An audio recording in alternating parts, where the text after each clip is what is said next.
जी तो जनाब, मैं लेकर आया हूँ अपनी छोटी गाड़ी को आज सर्विस के लिए और इसकी करवानी है सर्विस, इसका ऑयल चेंज, फ़िल्टर चेंज और इसके अलावा छोटे मोटे काम।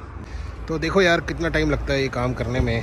तो अभी भाई आ गए हैं जो इसकी सर्विस करेंगे और गाड़ी मेरी जा रही है वर्कशॉप के अंदर, जो कि ये है।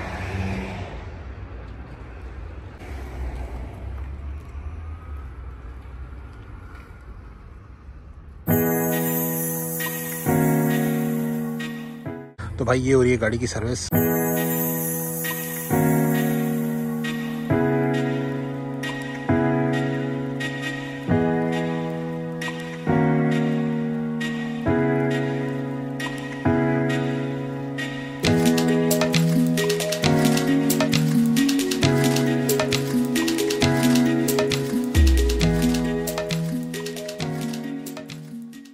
अस्सलाम वालेकुम मेरे तमाम भाई गैंग को मेरी तरफ से। मैं हूं खालिद और आप देख रहे हैं खालिद भाई NZ।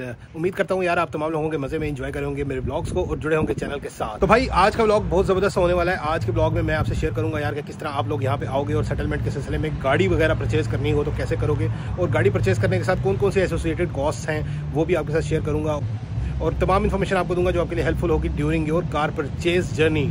Don't miss anything, blog के साथ जुड़े रहो और पूरा ब्लॉग देखना। अभी मैं आया हूँ अपनी गाड़ी का वॉफ करवाने। वॉफ कहते हैं WOF एंड वॉफ stands for warrant of fitness. Warrant of fitness एक ऐसा सर्टिफिकेट होता है जो आपको अपनी गाड़ी के लिए हर साल रिन्यू करवाना होता है और इसमें गाड़ी के बेसिक चेक्स होते हैं कि गाड़ी आपकी रोड पे आने के काबिल है या नहीं। तो ये देखो जनाब, यहाँ पे मैं एक वर्कशॉप पे आया हुआ हूँ जिस पे बड़ा लिखा हुआ है WOF, warrant of fitness, vehicle servicing, mechanical repairs और वारंट ऑफ फिटनेस।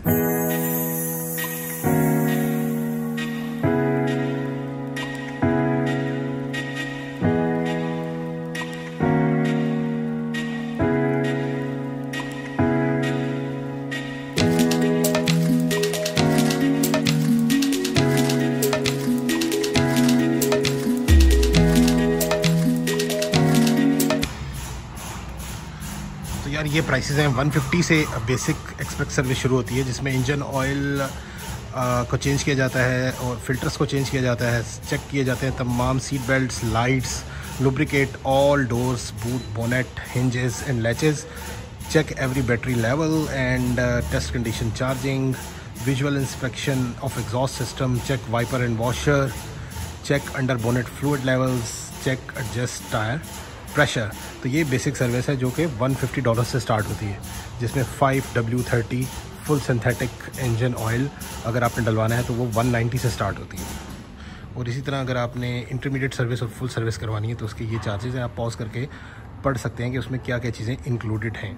और अदर सर्विसेज में आपके engine oil flush, brake pad change और ब्रेक फ्लूइड चेंज और steering boat replacement, CV joint replacement जिसको आप गोटे गिट्टे कहते हैं गाड़ियों के, उसकी बेसिक प्राइसेस जो से वो स्टार्ट होती हैं वो लिखी हुई है वर्कशॉप का एक व्यू। देखो यार कितनी साफ़ सुथरी और ज़बरदस्त और साफ़ और प्यारी सी वर्कशॉप लग रही है। और भाई ये खड़ी हुई है अपनी शहज़ादी, जिसकी हम सर्विस करवाने के लिए यहाँ पे आए हैं आज। यहाँ पे गाड़ियों को कैटेगराइज किया जाता है सर्विसिंग के पॉइंट ऑफ व्यू से 3 कैटेगरीज में। First category is basic servicing, second one is intermediate and the third one is full service, जिसके अंदर मुख्तलिफ चेक लिस्ट होती हैं जिनको वो चेक करते हैं और चेक करने के बाद आपको बताते हैं कि यार आपकी तमाम चीज़ें ठीक हैं या रिप्लेस होने वाली हैं। अगर रिप्लेसमेंट चाहिए होती है तो रिप्लेसमेंट के पैसे आपको अलग से देने होते हैं। जहाँ तक वारंट ऑफ फिटनेस का ताल्लुक है वो आपका $70 से स्टार्ट हो जाता है। अगर आप VT NZ जो कि एक मुस्तनद इदारा है जो वॉफ करके देता है आपको, वहाँ से करवाते हो, और जो कुछ देसी लोग हैं, देसी मैकेनिक्स हैं, वो $40 to $50 के अंदर भी आपको वॉफ कर देते हैं। यार वॉफ करवाते हो VT NZ से तो वो बिल्कुल ऑथेंटिक वॉफ करके देते हैं आपको। वो सारी चीज़ें सर्टिफाइड एक्सपर्ट चेक करता है और आपको बिल्कुल एक ट्रू पिक्चर बताता है कि यार क्या चीज़ आपको रिक्वायर्ड है चेंज करने के लिए और कौन सी चीज़ें आपकी ठीक है। लेकिन अगर आप देसी मैकेनिक्स के पास जाते हैं तो वो मैनिपुलेट भी करते हैं चीज़ों को। आपसे वो $40 to $50 वॉफ की मद में तो ले लेते हैं, लेकिन साथ वो आपको कुछ ऐसी चीज़ बता देते हैं जो कि रिक्वायर्ड नहीं होती चेंज करने के लिए, लेकिन वो चेंज कर देते हैं। मैंने आपको बताया कि वॉफ जो है अगर आप VT NZ या किसी भी मुस्तनद अथॉरिटी से करवाते हो तो आपको $70 to $75 चार्जेस हिट होते हैं। और अगर वही वॉफ आप किसी देसी मैकेनिक से करवाते हो तो आपको $40 to $50 के अंदर भी वॉफ कर दिया जाता है। लेकिन जो बेसिक ऑथेंटिसिटी होती है वॉफ की, कि तमाम चीज़ें इंटैक्ट हैं और तमाम चीज़ें अच्छे से चल रही हैं गाड़ी के अंदर, वो VTNZ या उस तरह के इक्विवेलेंट इदारे से अगर आप करवाओ तो आप ज़्यादा ऑथेंटिसिटी ले सकते हो। अगर आप किसी देसी मैकेनिक के पास जाओगे तो वो हो सकता है वॉफ आपको सस्ते में कर दे, लेकिन साथ कुछ चीज़ें ऐसी रिप्लेसमेंट के लिए आपको तजवीज़ कर दे या सजेस्ट कर दे जिसकी अभी फ़िलहाल ज़रूरत नहीं है, ताकि उसका बिल इंक्रीज़ हो जाए, एक्सटेंड हो जाए। मैं तो हमेशा VTNZ से ही वॉफ करवाता हूँ या किसी अथेंटिक जगह से ही वॉफ करवाता हूँ, ताकि गाड़ी की ट्रू पिक्चर और ट्रू कंडीशन मेरे सामने आ जाए और जो चीज़ें वाकई रिप्लेस करने वाली हैं वो रिप्लेस हो, ना कि कुछ एक्स्ट्रा चीज़ें वो मुझे वैसे ही ऊपर से बता दे just for the sake of manipulation और increasing his bill. In order to put your vehicle on the road आपको वॉफ करवाना होता है एनुअली, हर साल गाड़ी का, और वॉफ आपको लेना होता है और आपको उसको डिस्प्ले करना होता है अपनी विंड स्क्रीन के ऊपर। तो भाई वॉफ के साथ साथ अगर आपको कोई दूसरी चीज़ चाहिए गाड़ी को रोड पे लाने के लिए तो वो है उसकी रजिस्ट्रेशन, जिसको हम यहाँ पे रिगो भी बोलते हैं। वो न्यूजीलैंड ट्रांसपोर्ट अथॉरिटी NZTA से आपको रजिस्ट्रेशन लेनी होती है अपनी गाड़ी की और रिन्यू करवानी होती है एनुअली 3 मंथ्स के लिए या 6 मंथ्स के लिए। आपकी अपनी चॉइस है कि आप उसको for a period of 3 months renew करना चाहते हो, 6 मंथ्स या फुल ईयर। तो यार अभी मैं जा रहा हूँ बिल देने के लिए, वो तकरीबन $200 के करीब मेरा बिल बनेगा, क्योंकि मेरी है हाइब्रिड कार और 5W30 फुल सिंथेटिक ऑयल इसमें डलेगा, तो $190 मुझे देने होंगे इसके। और उसके अलावा कुछ ऊपर कुछ वॉशर्स और इस तरह की चीज़ें जो नई डाली हैं उसके भी बिल में पैसे मुझे देने होंगे। जी तो भाई आपसे बात हो रही थी रीगो और वॉफ के मुतालिक। तो वॉफ और रीगो दो बेसिक कंडीशंस और क्राइटेरियाज हैं जिनकी बेस पे आपकी गाड़ी रोड के ऊपर आ सकती है। तो भाई आपसे बात हो रही थी वॉफ और रीगो के मुतालिक, और वॉफ और रीगो दो ऐसी कंडीशंस हैं जिनकी बेस पे आपकी गाड़ी रोड के ऊपर आ सकती है। You can't bring your car on the road if you do not have वॉफ और rego done for your car. तो वॉफ जब आप करवा लेते हो तो वॉफ का जो स्टिकर है वो लग जाता है आपके राइट टॉप कॉर्नर के ऊपर विंड स्क्रीन के, और जब आप रीगो करवा लेते हो तो रीगो का स्टिकर लग जाता है आपके lower left corner of the screen पे। तो ये दो चीज़ें हैं जो आपको पहले करवानी है रोड पे गाड़ी को लाने से। और मैंने आपको इन समरी बता भी दिया कि यार $106 की आपको 1 ईयर की रीगो मिलेगी और वॉफ आपका $50 to $60 में भी हो जाता है, और अगर आप अथेंटिक जगह से वॉफ करवाते हो तो $70 to $75 तक भी लग जाते हैं। अभी आपको यार अपनी गाड़ी पे मैं आपको दिखा भी दूंगा कि यार वॉफ और रीगो का स्टिकर कैसा लगता है, और वॉफ के स्टिकर के ऊपर एक्सपायरी डेट ऑफ द वॉफ भी लिखी होती है। तो अगर आप एक्सपायर्ड वॉफ और एक्सपायर्ड रीगो के साथ अपनी गाड़ी को ड्राइव कर रहे हो तो आपको एक हैवी फाइन इम्पोज किया जाता है NZTA की तरफ से, और NZTA आपके पोस्टल एड्रेस के ऊपर वो फाइन भेज देता है जिसको आपको पेमेंट करना पड़ती है। तो बचो यार इस तरह की पेमेंट से, क्योंकि आगे कॉस्ट ऑफ लिविंग बहुत ज़्यादा है न्यूजीलैंड में, और अगर आप इस तरह के काम करोगे तो बहुत ज़्यादा आपको इन टर्म्स ऑफ फाइन पे करना पड़ेगा। तो मेक श्योर कि यार आपकी रीगो और वॉफ हर वक्त अपडेटेड हो। अभी मैं आपको दिखा भी देता हूँ कि यार वॉफ और रीगो कैसे लगते हैं गाड़ी के ऊपर। मैं आपको गाड़ी की तरफ लेके जा रहा हूँ और गाड़ी की ओर लेके जाने के बाद आपको दिखाता हूँ कि यार वॉफ और रीगो कहाँ पे होते हैं और क्या कैसे नजर आते हैं। तो यार आज ब्राइट सनी डे है ऑकलैंड में, कितना खूबसूरत वेदर है और बिल्कुल क्लाउड्स नहीं है, हल्की हल्की खुनकी है, ठंड है और खूबसूरत वेदर है।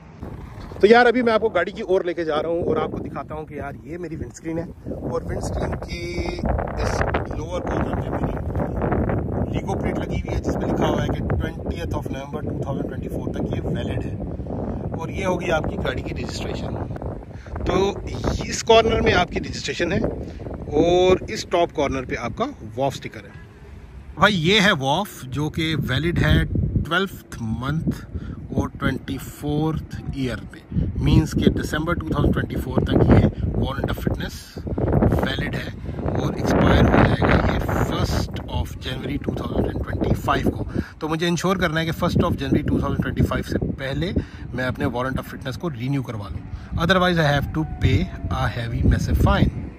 यार अब हम कंपेयर कर लेते हैं कि पाकिस्तान में जब आप मैकेनिक के पास जाते हो वर्सेस न्यूजीलैंड में जब आप मैकेनिक के पास जाते हो तो क्या डिफरेंसेस आपको नज़र आएंगे।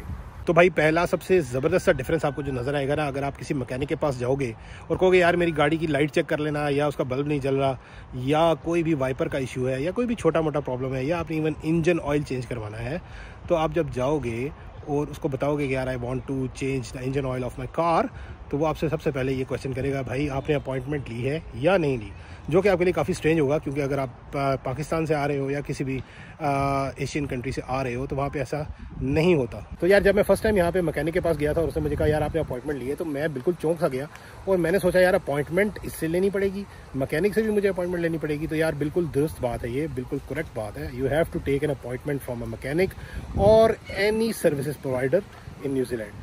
आप जाओगे उनकी वेबसाइट पे या उनको कॉल करोगे, उनको कहोगे यार कि मैंने अपनी गाड़ी का ऑयल चेंज करवाना है या सर्विस करवानी है, तो मुझे आप अपना टाइम बताएं। वो अपना आपको टाइम स्केड्यूल बताएगा कि यार आप कल 11 बजे तशरीफ़ ले आएँ तो आपका काम हो जाएगा। तो आपको फिर 11 बजे पहुंचना होगा और 11 बजे का मतलब 11 बजे ही होता है। उसके बाद यार एग्जैक्ट 11 बजे आप वहां पे जब पहुंच जाओगे तो वो आपकी गाड़ी को ले जाएगा, उसकी सर्विसेज करेगा और सर्विस करने के बाद आपको बिल दे देगा, बिल को पे करोगे और वापस आ जाओगे। और अनलाइक पाकिस्तान आपको मैकेनिक के पास खड़ा होने की, उसके सर के ऊपर खड़ा होने की ज़रूरत नहीं है। You have to sit in the waiting area और you can do any of your other work, और आप गाड़ी को ड्रॉप करके भी आ सकते हो।